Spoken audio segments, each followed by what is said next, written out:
Chair, you are now live. Good afternoon. I'm Chair Darren Green, and I'd like to welcome you all to the December 8th, 2022 Asheville Area River Redevelopment Commission meeting. The purpose of the Asheville Area Riverfront Redevelopment Commission is to recommend to the city and county an overall policy for the continued development and sustainability of the regional riverfront. The commission provides recommendations to the city and the county for effective management of the public resources for the districts and actively pursues and assists private sector investments in the districts. The commission is made up of 14 members representing the city of Asheville, the Council of Independent Business Owners, Riverlink, Asheville City Council, Buncombe County Commission, and the town of Woodfin. Our committees consist of mobility and transportation connections and public safety, including river, recreation, and water quality. All commission members and staff are participating virtually. We appreciate your patience as we work through the committee meetings a bit differently. Pursuant to North Carolina General Statute 166A-19.24F, this will be a remote meeting which the public can access by any of the following means. We are streaming live on our virtual engagement hub, which is accessible through the virtual engagement hub link on the front page of the city website, and also linked on the committee page. We also have an option for the public to listen live by phone by calling 855-925-2801. The meeting code number is 9385 for callers to call in and listen. Send comments by email to Riverfront Commission December 8 at publicinput.com. For those of you out there with us today, welcome. Well, I'd like to start this meeting by calling roll. And when I call your name, please say here or present. Ann Keller. Here. Ben Williamson. Here. Russ Towers. Russ, are you there? Okay, thank you. Jeremy Goldstein. Present. Joseph Ransmeyer. Present. Jim McAllister. Present. Kate Nkaya. Here. David Brown. Present. All right, welcome everybody. We have enough for a quorum so we can continue on with our agenda. The next item is to consider the minutes of review and approval from our October 2022. We did not have a meeting in November, so hopefully you all have had a chance to review those minutes. Motion to approve. Are there any edits? I Any changes? Before I make the motion. Oh, good. Okay. All right, it sounds like we have a motion to approve the minutes. Can I get a second? Second. All right, I'll go through roll call again, and we'll say yay or nay, or aye or no if you do not want to pass these. Ann? Aye. Ben? Aye. Russ? Yay. Jeremy? Aye. Joe? Aye. Jim? Aye. Kate? Aye. And David? Aye. Wonderful. Meetings are approved. Minutes are approved, excuse me. Steph, was there any public comment received? Dana? Was there any public comment received prior to this meeting? Yeah, Hi, Dana Chair. is looking right now. Checking right now. One thank you. second.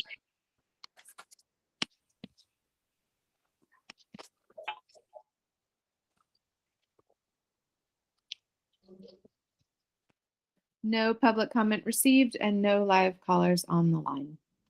Oh, thank you. Continuing on, we have some continuing business. We do have several terms expiring, and I'd like to just give you an update on those. Christy Quinn, who's not present and is a Buncombe County appointee, her term has expired, and Buncombe County has been notified that they are to provide us with a new appointee for the commission starting whenever they are able to get somebody in this role.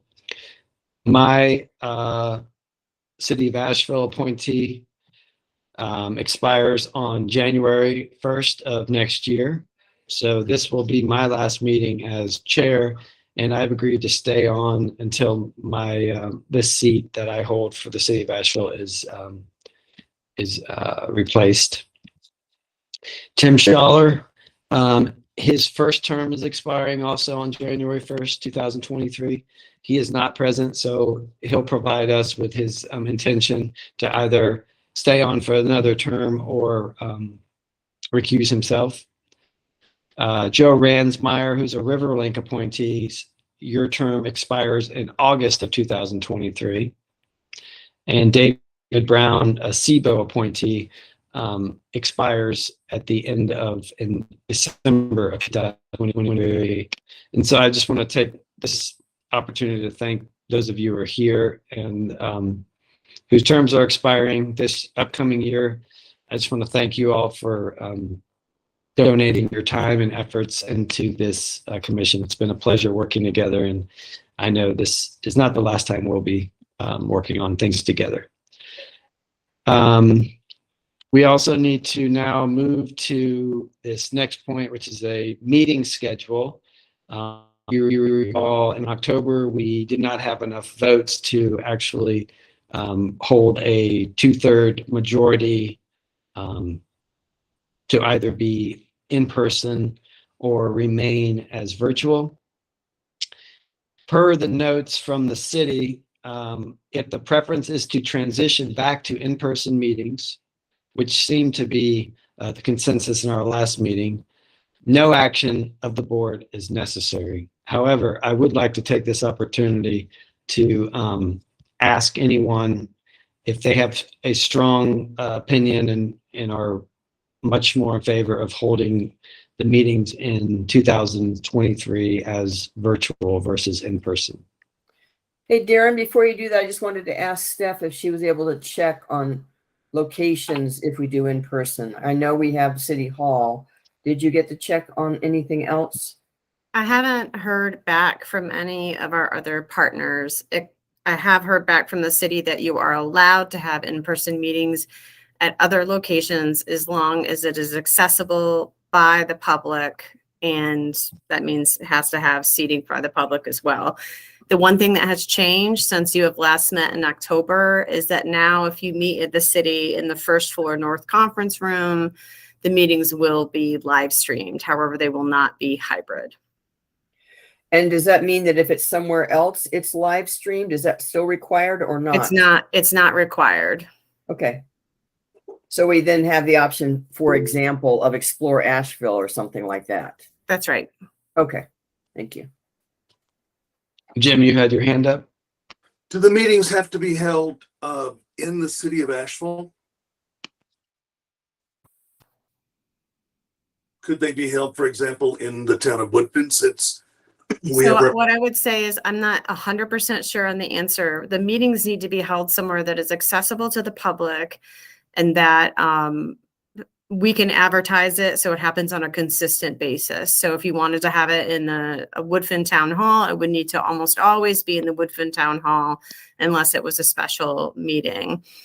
That's a great question. I've never, it is a joint city county board, so I don't know that there's anything prohibiting you from having meetings outside of the city. And Stephanie, if I may, Darren, let's say we vote to have them in person and we have a COVID outbreak in March. Can we do meetings? Can we switch back and forth as long as we know it's adequately? Yes. Absolutely. Thank you. Yeah, we will just advertise it. And I think if there are some considerations, we will always make public safety is our number one priority. Last question.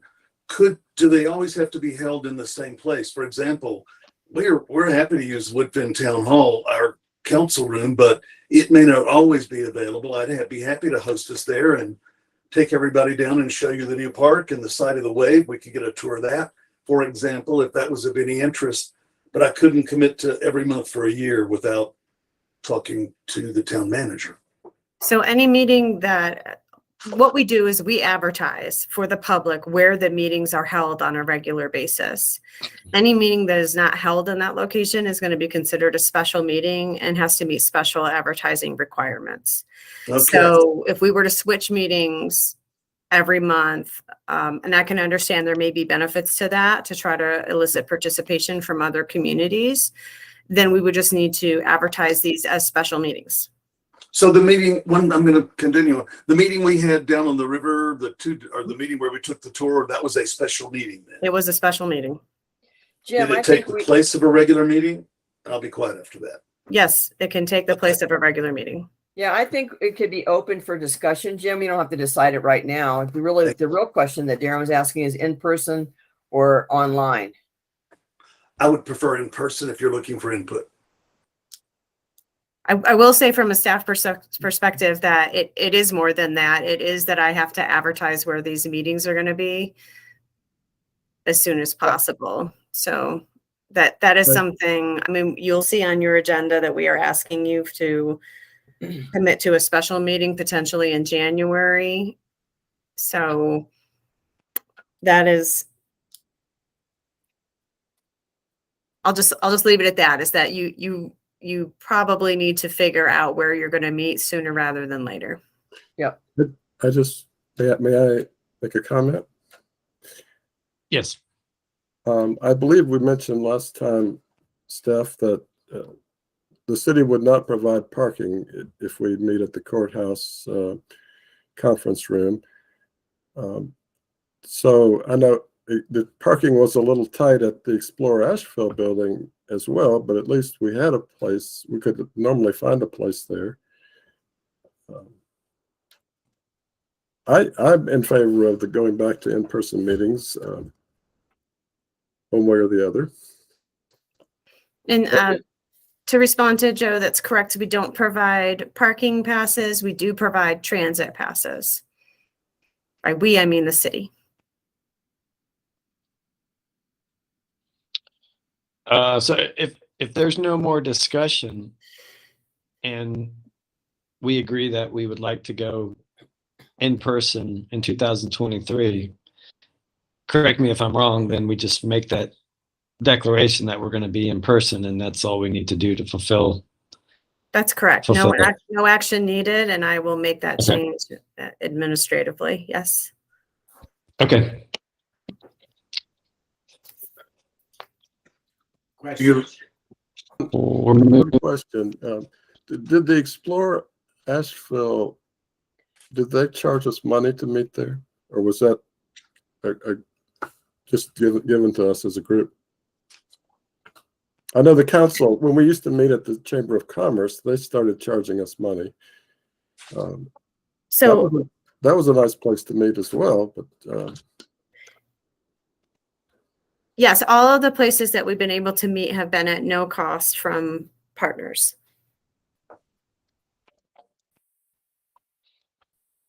was All that right. not one reason we stopped meeting at the council, at the Chamber of Commerce? That they I started? believe the reason that we started moving to Explore Asheville is that Explore Asheville moved to a new location, and Stephanie Brown, the head of Explore Asheville, was on the commission. She arranged that for us. Well, maybe I was mistaken. I thought that it was going to start costing us money at the Chamber of Commerce, but maybe not. Maybe that's still an option. At the time, the Chamber of Commerce managed that room, and what it was is that it changed to Lenore Ryan University managing that room. And it was difficult for them to give up that date and time on a regular basis. Is the Asheville City Council chambers occupied on this time every month? We can use the first floor conference room, but we reserve the council chambers only for council meetings. Really? Okay, thank you. Jeremy? Is there a reason the city doesn't provide parking for its volunteers on commissions? I don't know the answer to that question. I mean, it's a legitimate question if you want it to be more accessible to people and encourage people to volunteer, but just saying. Yeah, I think logistically it hasn't been completely figured out. As you know, your meetings start during the workday, and there's an employee parking lot behind City Hall it becomes free public parking after a certain time. So of course, if you met later in the day or after 5 p.m., you would have free public parking in the Marjorie lot.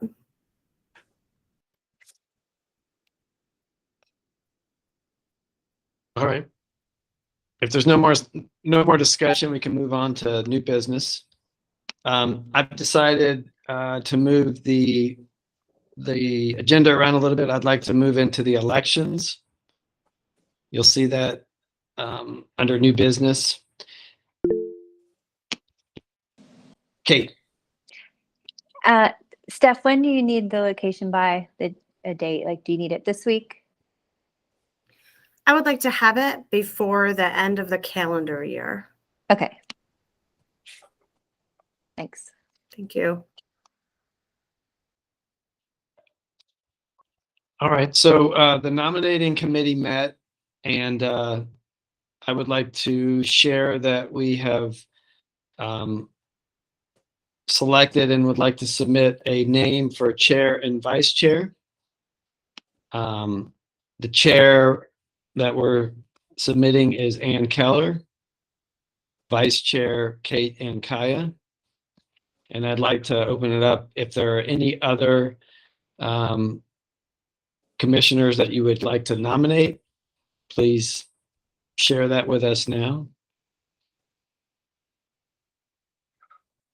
All right, then I'd like to make a motion to elect as chair Ann Keller.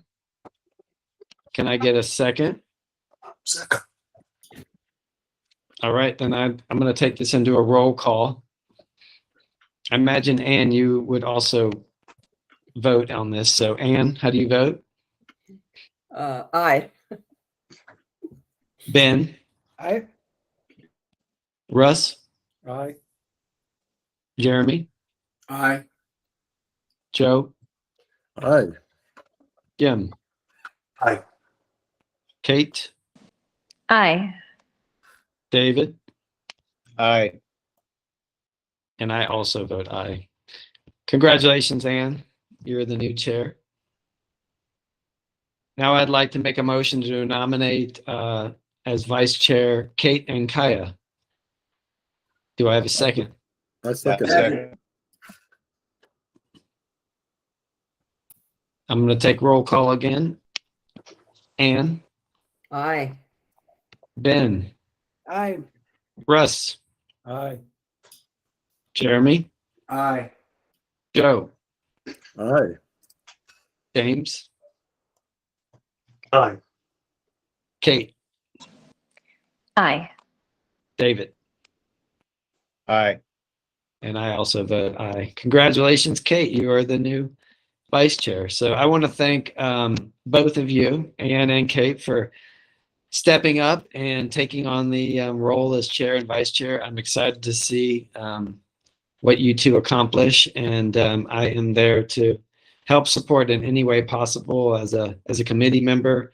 And like I said, I'll stay on as a City of Asheville appointee until this seat is filled. So thank you again. The next bullet point is a consideration of a new meeting schedule. Oh, Jeremy. Sorry. I'm just a little confused. So before we move on, are we supposed to be determining the location at some point? And if we don't do it now, how are we going to do that? I would suggest or vote or, that we just meet in the first floor conference room of the city. And if we want to have special meetings elsewhere at any time, we can do that. Darren was Does just anybody else starting to think do that that, Jeremy. Pardon? Darren was just starting to do what you just said. Oh, location or just dates? I thought he was talking about dates. I was talking about dates, but I don't think that's a bad idea, Jeremy. I mean, you have till the end of the year, so. But we're not going to meet again. So let's just, it seems pretty easy to do it right now. I would rather not meet at City Hall because it is not the same environment as you might find somewhere else. For example, in where the TDA conference room is there. I think that's part of an option that we have, right, Steph? Is that TDA Explore Asheville? We have that option? You may have that option. They haven't returned my inquiry about whether or not it's available for the commission. Okay. I say that, Jeremy, because have you been on a commission that sat in that downstairs city hall place? You know 6 how, years. yeah, I have too, and it isn't that warm. Let's just put it that way. To Jeremy's point, I'm sorry, Jim, go ahead.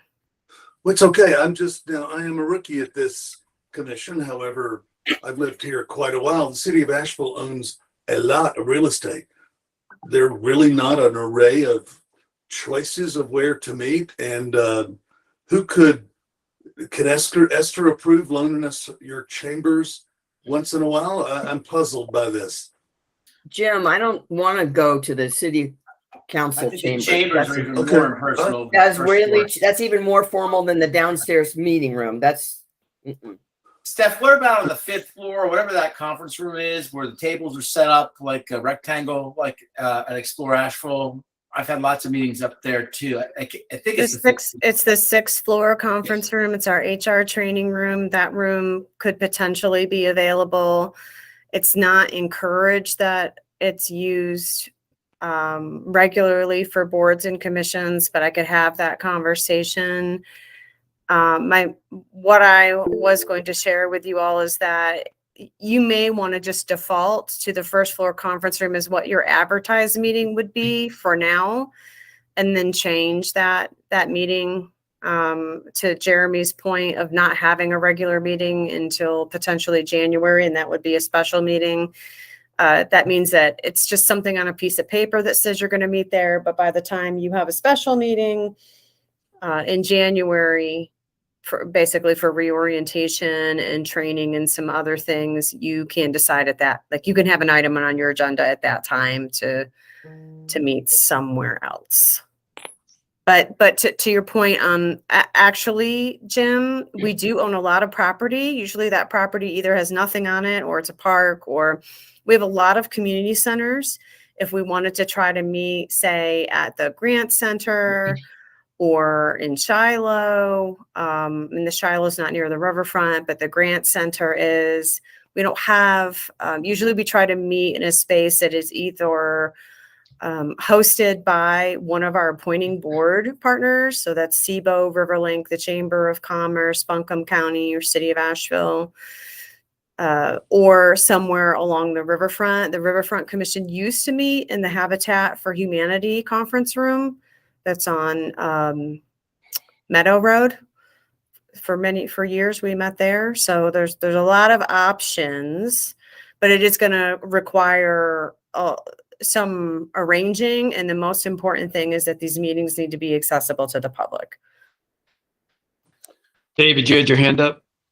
Yes, I don't know if this would be suitable, but I know that the city inspection building on South Charlotte has a conference room, and you do have parking there. As to whether it would be available to us or not, that's a question. What building is that, David? The city inspections on South Charlotte.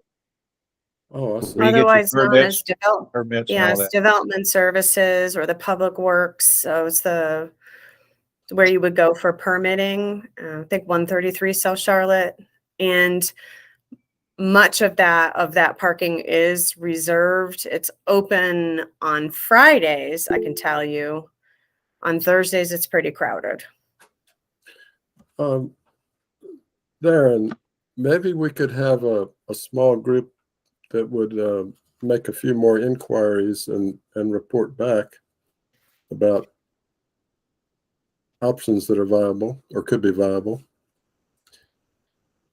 I mean, I think there's just a handful of viable places. Steph, are you suggesting that we just go ahead and take the 1st floor space with the option that we can change that at any time? Or are you saying that? Yes, I'm saying that Jeremy's point of having some place to advertise a meeting and just setting that is a great idea.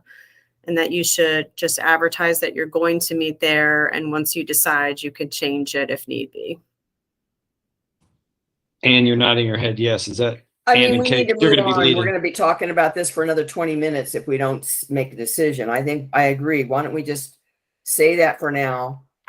And we can check Okay. with the TDA room and one or two others where there's easy access.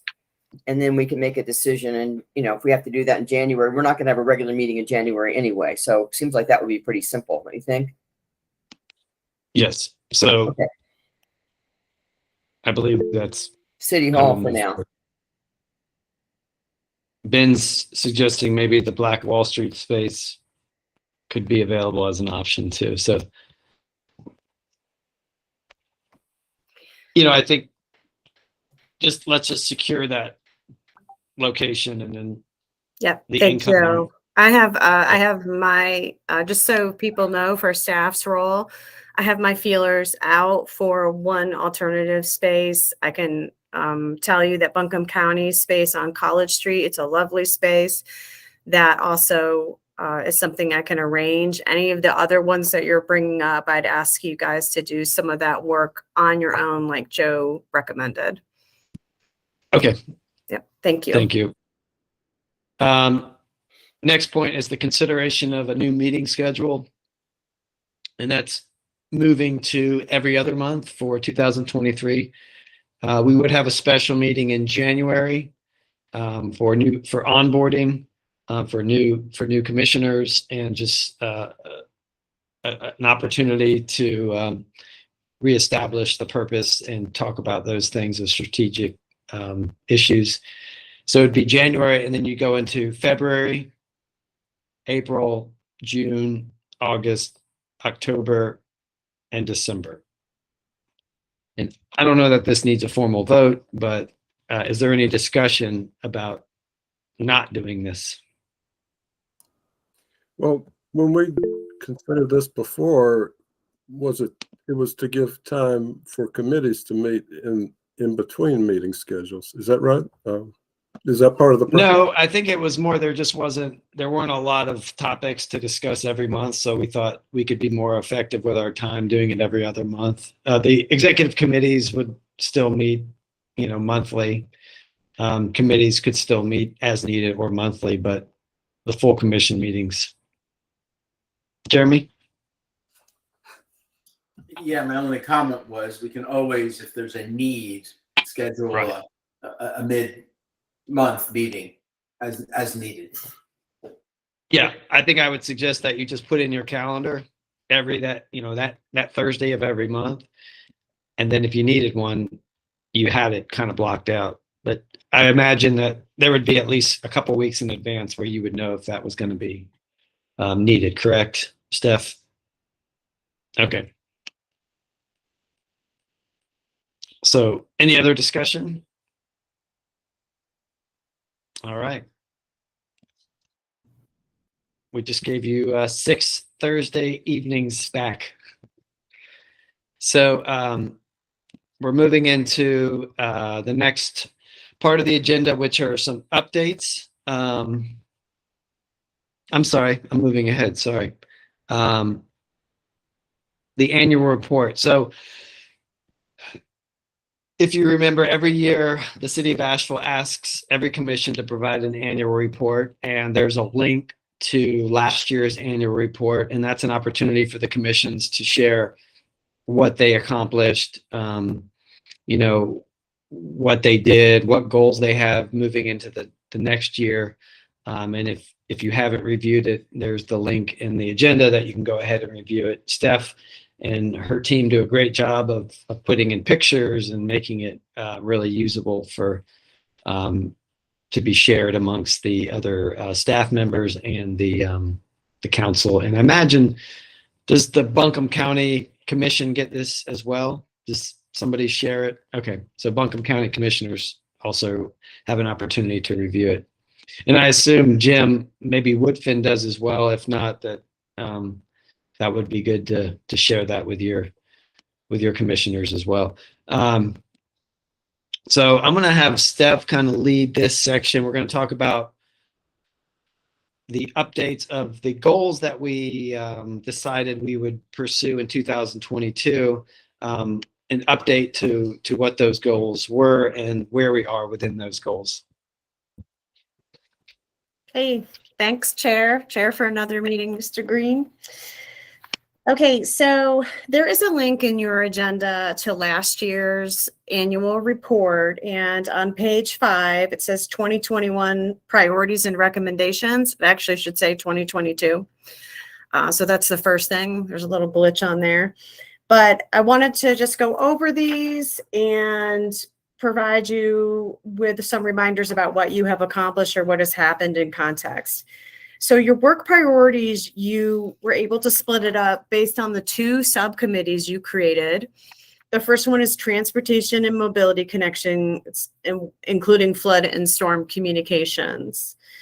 This group pretty quickly realized that they didn't need to work on flood and storm communications. Christy Quinn was heading that up. She met with several business and property owners in the district who felt at the time that things were going fairly well and there wasn't a need to spend energy there. And so the group dropped their secondary goal, which was to reconvene a stakeholder group to discuss how to improve communications between all stakeholders.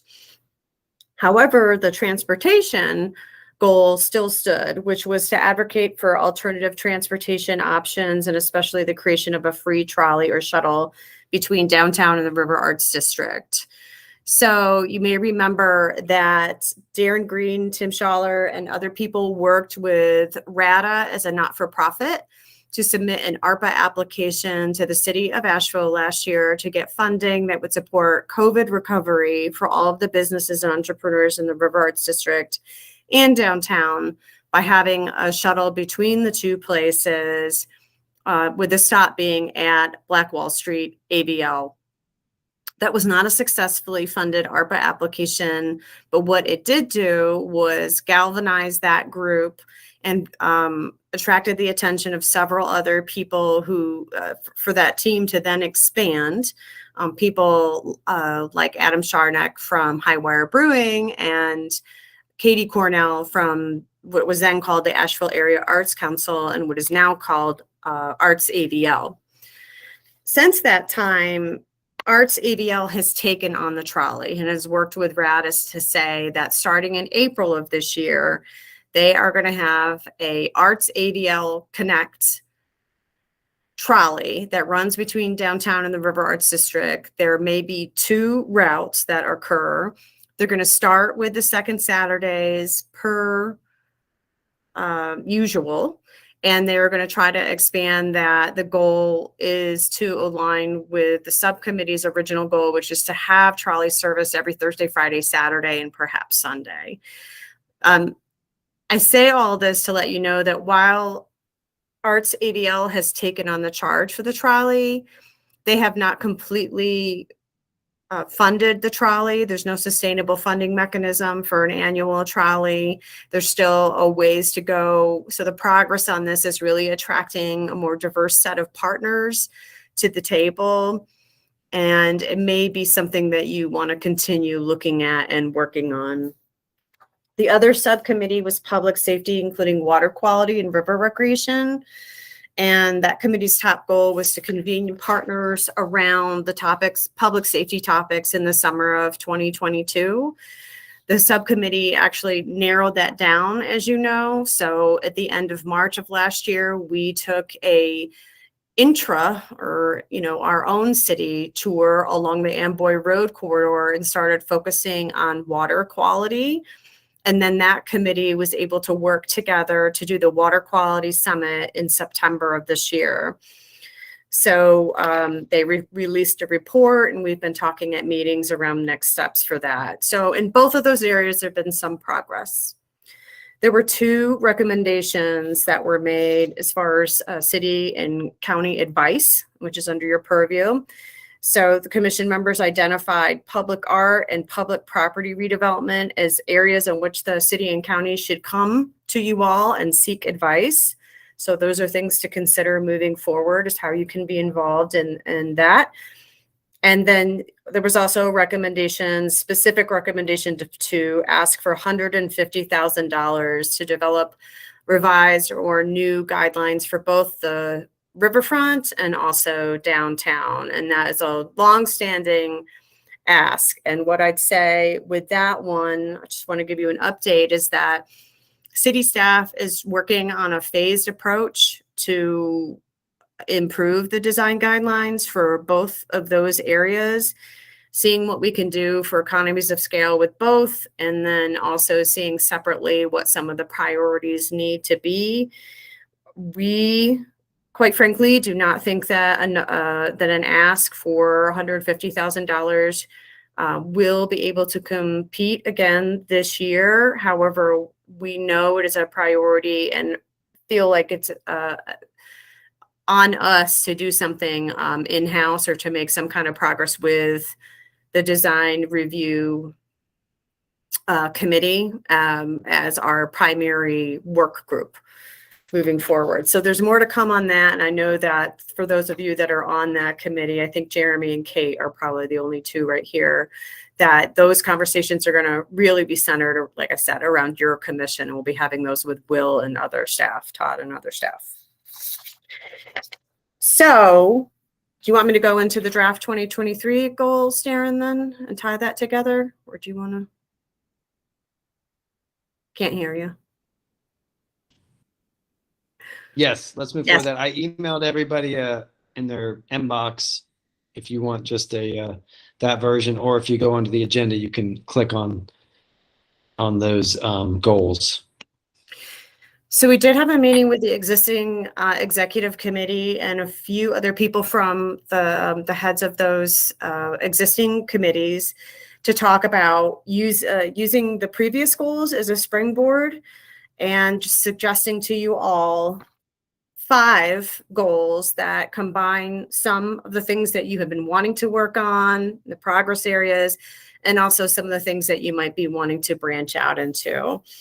So the first, and here's what we're looking for from you today. We're looking for feedback and input. You can think of it in the mode of add, edit, delete. So as we discussed last year, you know, there's only so many of you, and you all are experts in a variety of areas and also very busy people. So the lesser number of goals that you can adopt, the more progress you can probably make in a year's time. So that is a little bit of a North Star for you. Goal number 1, this is providing input, connections, and resources that support the implementation of the RAD public art planning efforts. I need to sidebar here.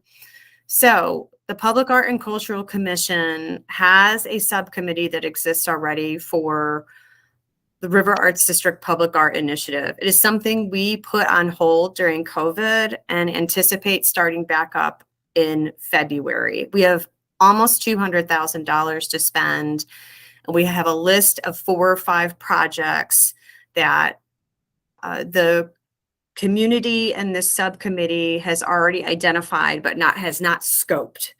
So what we need is some additional help from this commission to push that forward and help make things happen. The way that is worded is providing input, connections, and resources that support.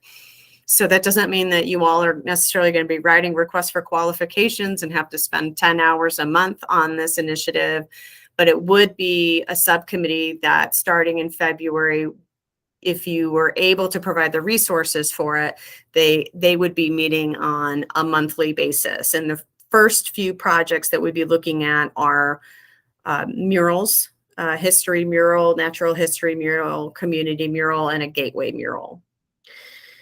So any questions about that? That ties into your goal last year of wanting to provide some input and make some progress on public art.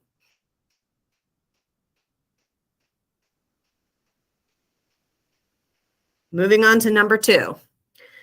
This suggested goal is helping educate the public and elected officials about the issues and solutions regarding better river health. And this is really an outcome from the Water Quality Summit. You discussed it at your October meeting. even discussed the idea of having Darren Green support a brainstorming effort or talking with other people about how to educate the public, and Ann Keller working with a small group of people to look at elected officials and educating them across the region. So this is something you already have basically committed to doing. Are there any questions on the number 2 goal?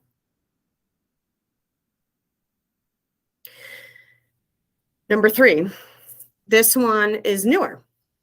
Work with SACE, which is the Sustainability Advisory Committee on Energy and the Environment, and other organizations to become fully informed about stormwater impacts on river health in advance of potential recommendations for program or fee changes in fiscal year 24 or 25. So the background on this is that the city of Asheville is currently doing a study that examines our current stormwater program, and especially the way we charge fees. And the anticipated outcome of that is that there will be fee changes recommended. We are suggesting, and by we, I mean city staff, that you be at the table throughout this process, learning about what stormwater projects the city is invested in, how we choose our stormwater projects, the level of backlog we have for maintenance, what it costs to do these projects, hand in hand with a subcommittee from SACE. That means you'd probably be going on a couple field trips, and you'd be doing some joint meetings, maybe on those off months or something like that. And while we don't know what any of those recommendations might look like, we're hoping that by having you informed, you can do your job at helping educate the public and advising city council, that's in your purview, about whether or not these changes should be adopted. Any questions on this goal? No questions. I think it's a really great way for the 2 commissions to work together. And I think it'll give city council, I think, a really useful perspective when it comes to the fee changes about where you get the biggest improvement. And, you know, it could also help, we could help maybe get the public behind the changes in fees. So I think it's a really important contribution we can make. Kate? Yeah, I agree. And I wonder if I looked at this earlier, and now it seems like that's like almost an action item of the previous goal. I mean, I think that if maybe we can consolidate them somehow, because the one is very general and broad. This third one is maybe a way to begin to accomplish the second goal listed. I don't know, just throwing that out there. Good feedback. I think part of it, Kate, is if we're going to collaborate with SACE and discuss and learn and get more prepared, that's a different, in a certain way, that's a different part from Darren, who was going to do the public education piece. Remember, at the end of the summit, he was interested and willing and trying to figure out how to get people in the community here more aware and knowledgeable. So there is a connection, but I do see some difference there as well. Yeah, I hear what you're saying. I guess I feel like SACE and some of these other organizations could potentially maybe even need a little bit of education or a different perspective specifically to the river. But I like both of those goals. Wondering if there's a way we can connect them to accomplish both. Yep. May I? I tend to agree with you on that if we want a goal to be to make an impact on the quality of the French Broad River, we could make that the goal and then say, by doing this and this. I can certainly bucket those goals in that manner.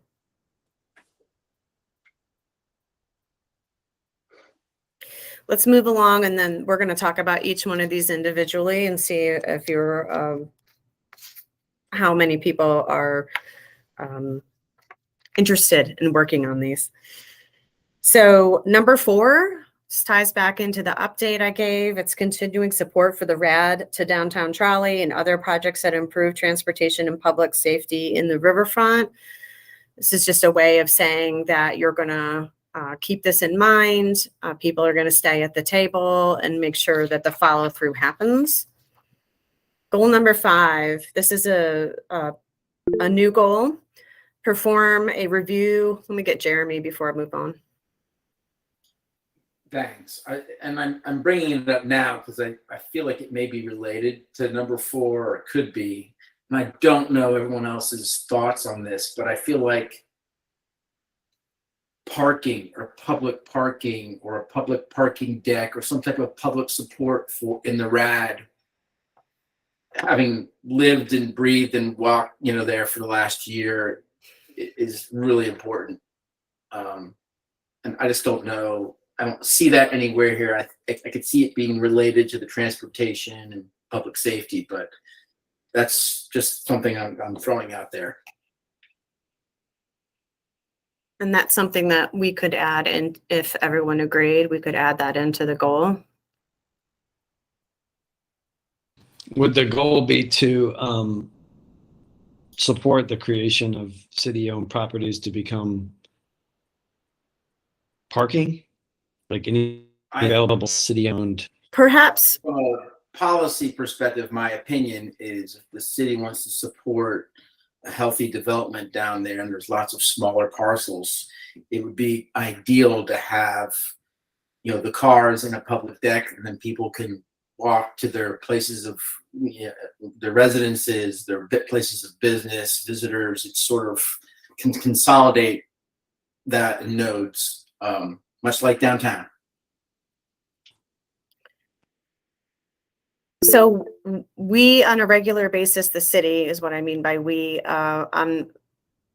We haven't done it since COVID, but usually it's done every couple of years. We do a parking analysis where we take a look at the land uses that have occurred over time and develop a model.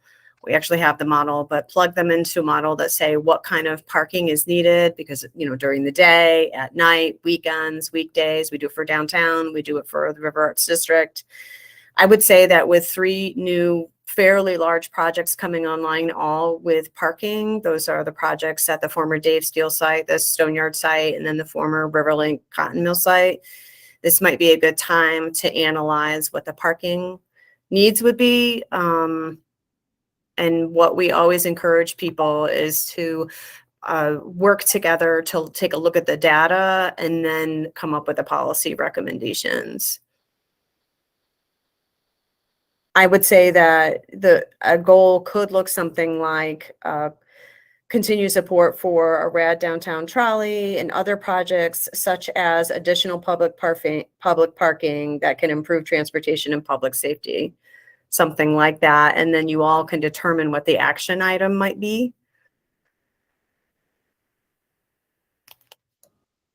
Steph, is there any city property that could be like the Ice House property made into temporary open parking lots until it's found a higher use? We require all public parking or all parking lots to meet our standards in the UDO. That includes street trees. We usually don't, we require paved surfaces and the installation of ADA accessible spaces, sidewalks that connect them. So for the city of Asheville, there really is no creation of temporary or overflow parking unless it's for a special event. And I do not think at this time that the city is necessarily interested in converting any of its other city-owned properties to structured on-street parking. We did add over 200 spaces to the River Arts District 2 years ago, or less than 1 year ago. So we are monitoring. We know that they're not all in the spaces that people need. And there are times of the year, such as the summer, where you're never going to have enough parking for the people who are tubing and stuff like that. But this is what we could do in a subcommittee. We could have these conversations. We could uncover all of these answers with you. Mhm. Thank you. Russ? Yeah, two comments. Yeah, Joe, to your point, the ice house seems like that would be a great property eventually. Maybe it's not temporary, but something interim that's seems like low hanging fruit for parking. But Steph, I hear what you're saying about the requirements to really do that right or do it up to code. I did have a question about your comment about information about the trolley. Is RADA and the Arts Council, where did they get their funding for that? Do you know how they funded it, and if they are considering maybe some TDA DF funding as potential? So they get their funding from a variety of places, membership, money that has been built up over time through projects, sometimes grant, but they are or have been visiting with members of the TDA. Right now, TPDF guidelines do not allow for operational needs. So the TDA does not fund anything other than capital projects unless they're funding through their earned income, and that usually goes to support festivals and special events.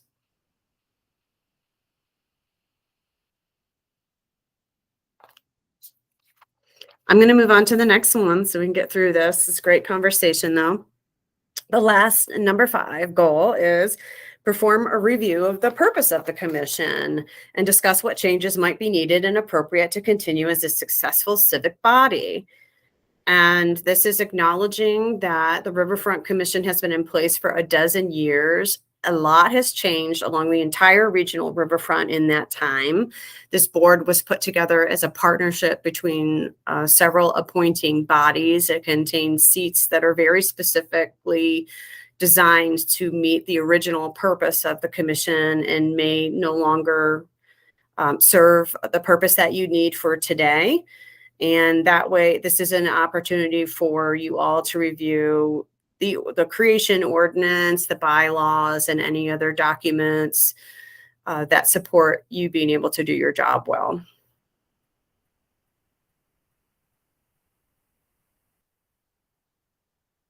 And I would say while at orientations or annual retreats that we've had in the past, we've done a cursory review of your creation ordinance. The Riverfront Commission has never actually done this kind of level of review.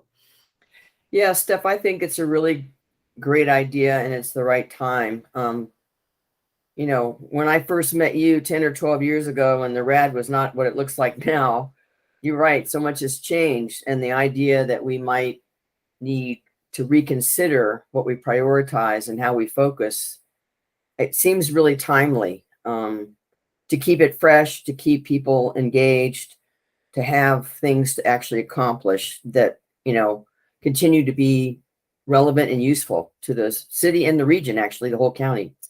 I think it's a great idea.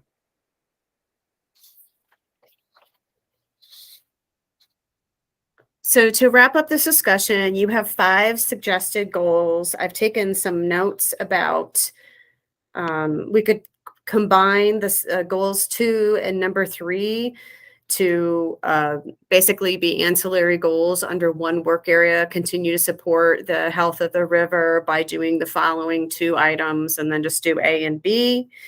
And then also I have a suggestion down here for goal number 4 to add in additional public parking as one of the areas that you would like to pursue. Are there any other additions, edits, or deletions that members of this commission would like to suggest? I have a question about how many goals we feel we can accomplish, and if we want to include all of them, do any other boards or commissions like prioritize them, like list them in order, so they get a little bit more capacity, and trying to just wanting to make sure that we don't spread ourselves too thin, and then not make a whole lot of progress. Great point. Sometimes boards and commissions do prioritize their goals. So that is up to you all. Last year, what we really concentrated on was providing subcommittees that would support the standing, the action items that you were looking at doing. You do have a mobility subcommittee that could support goal number 4. You have the water quality for number 2 and 3. The Public Art and Cultural Commission, they have a subcommittee that you could join for number 1. And then number 5 might be something that the executive committee wants to take on. But that is a lot. I think to your point, Kate, we need commission members to say which thing they want to contribute to and work on. So we know there's you 2 people, whoever you are going to focus on this and take that under your wing. The other, somebody else's 3 people are going to do this, because otherwise, we'll leave it hanging and it'll be frustrating. Steph, could we discuss the review of the commission's goals in our January meeting, or is that already booked up? So this annual report is due January 21st. And so there are changes. Right now, we're not suggesting that you have a meeting on the second Thursday in January. We're suggesting you have a meeting at the end of January that will serve as a orientation/reorientation and an ability to do some development impact review training. So the commission could decide to bring back a January meeting to review some of these things. There's also an option of you leaving them unprioritized, and you could prioritize them in a later meeting, but I still would need to get these down in the annual report and into City Council and the County Commission and other appointing boards by January 21st. So I didn't realize that you we wanted to meet after that. Yeah, so let me clarify this. I think, right, that the what the chair noted is that you all agreed to meet every other month next year, and those months are going to be the even months. So that's February, April, June, etc. There is a special meeting that we would be calling after the deadline for this annual report, and that special meeting is it's on the agenda, and we haven't actually heard from all of you whether or not you can make it, but the timing of that is after this is enough in time before the February meeting, so that you are going to still be remembering what you discussed at that meeting, but it is after the 21st date of when the annual report would be submitted. I would like us to consider possibly having it before the 21st date, this special meeting. What do other people think of that? I can't. You can't? Cannot. Okay. I think we were trying to do an orientation for new people, and people have joined recently, right, Steph? That was a big part of it. Yeah, it's a big part of it. So, I mean, some folks that came on last year, they have not received orientation yet. So we were hoping that we could get that in.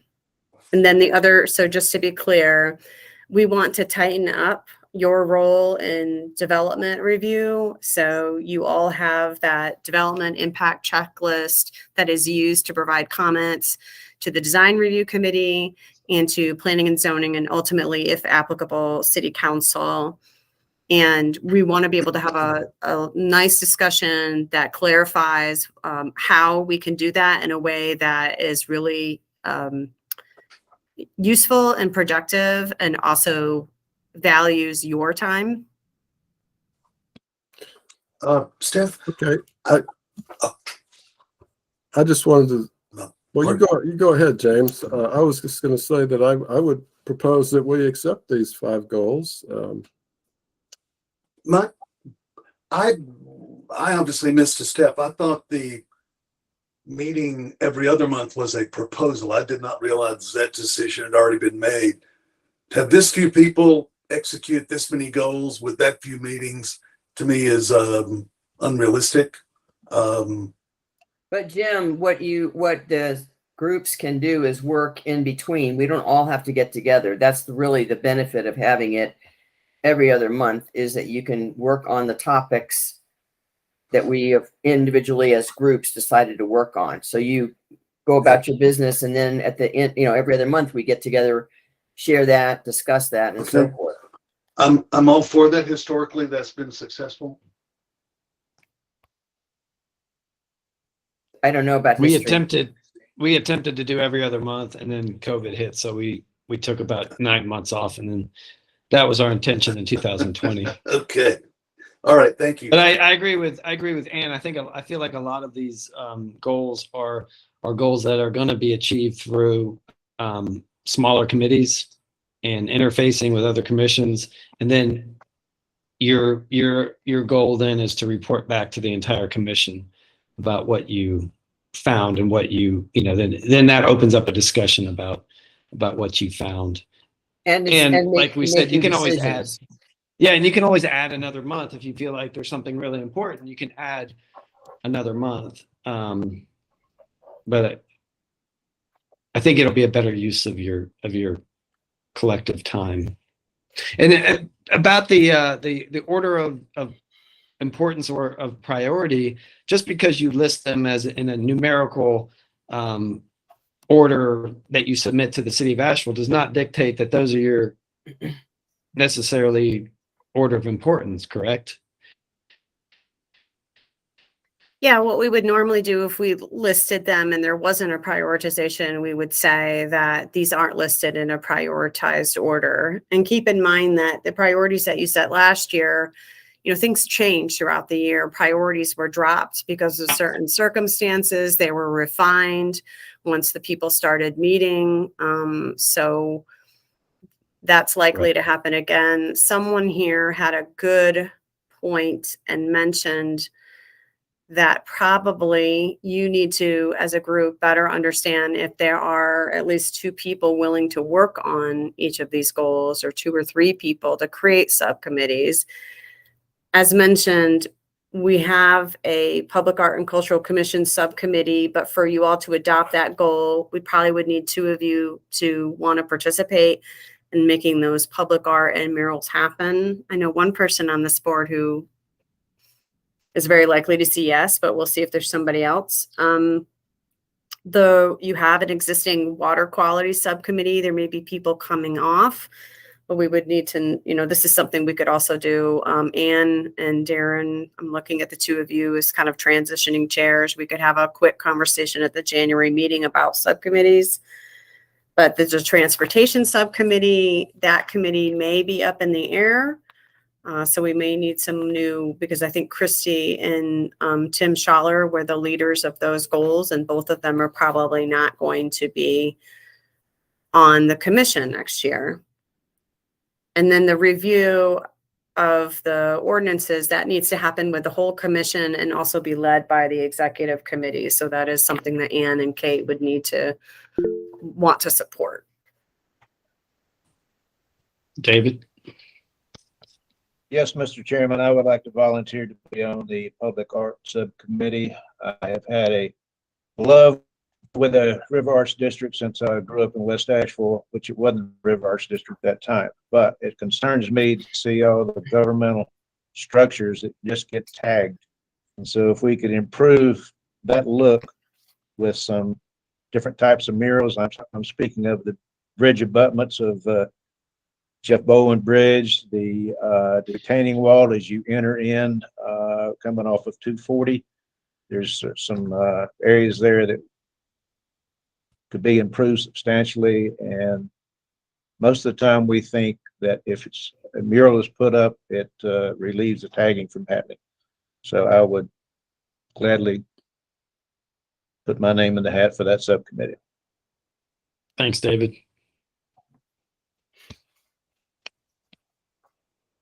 And Steph, correct me if I'm wrong, but some of these questions or goals, some of these parts of these goals can be handled with working groups, right? So a much more Yes. less formal meeting of here's our problem, here's the question we want to answer.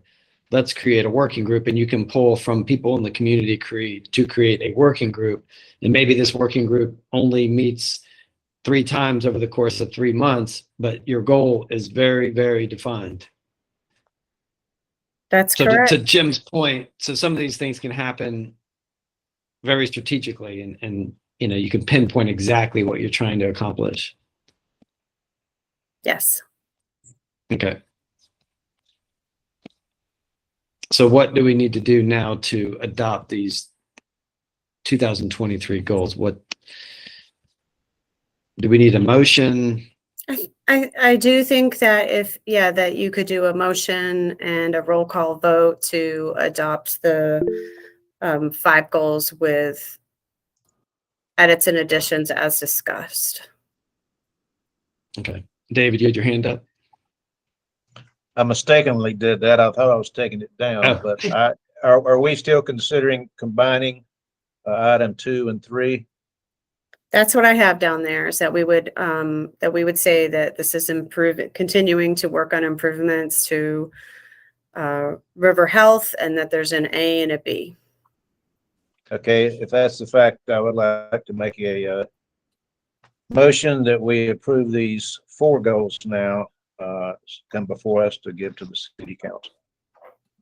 I would second that motion. Clarification, would that include the adding of the parking that you suggested, Steph? Okay. So we just lost a commissioner. He had to jump off, Russ Towers. I'll go through. I think we still have enough. 1, 2, 3, 4, 5, 6, 7. 1, 2, 3, 4, 6, 7. Yeah, just enough. All right.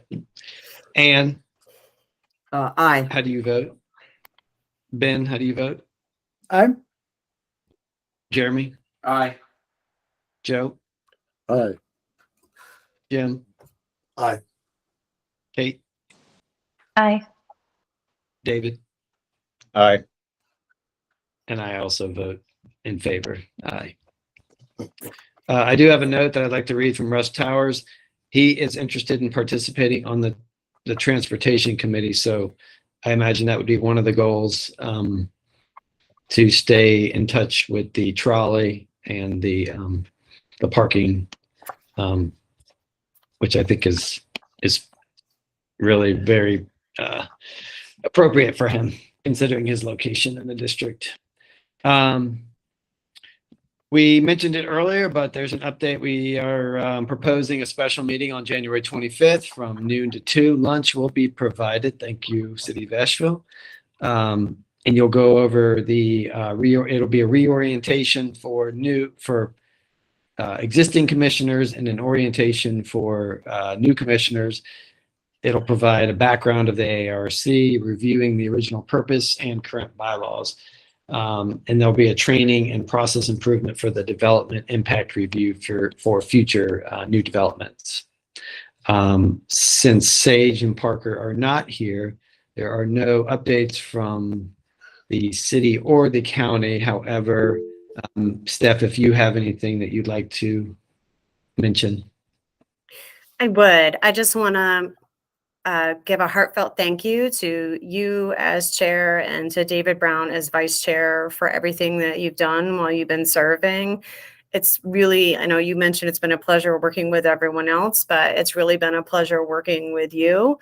It's an important role for the commission, and staff is appreciative of what you've done. Thank you.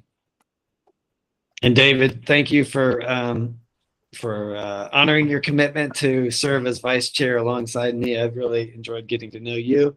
And of course, the rest of the commissioners, I've really enjoyed this experience. And I look forward to seeing you all out in the real world and enjoying some time together.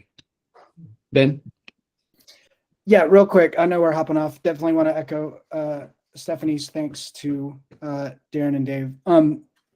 Real quick, I know Darren's spot is coming open or is open, and I checked the city site and it listed a vacancy for our commission.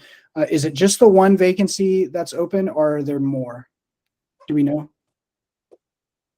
For the Riverfront Commission? Correct. So we are waiting to hear back from Tim Schaller to see if he wants to serve another term, if that's appropriate. If not, there will be 2 City of Asheville openings advertised at the same time.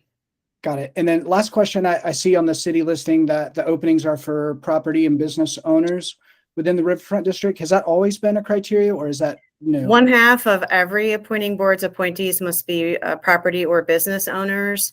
And so both Darren Green and Tim Schaller have been serving in that capacity. So it's likely we will continue to get property and business owners through those seats. Got it. Thank you. Quick All question. right. Location for the January meeting, has that been determined? It has not been determined yet. Okay, thank you. We get food, but no parking.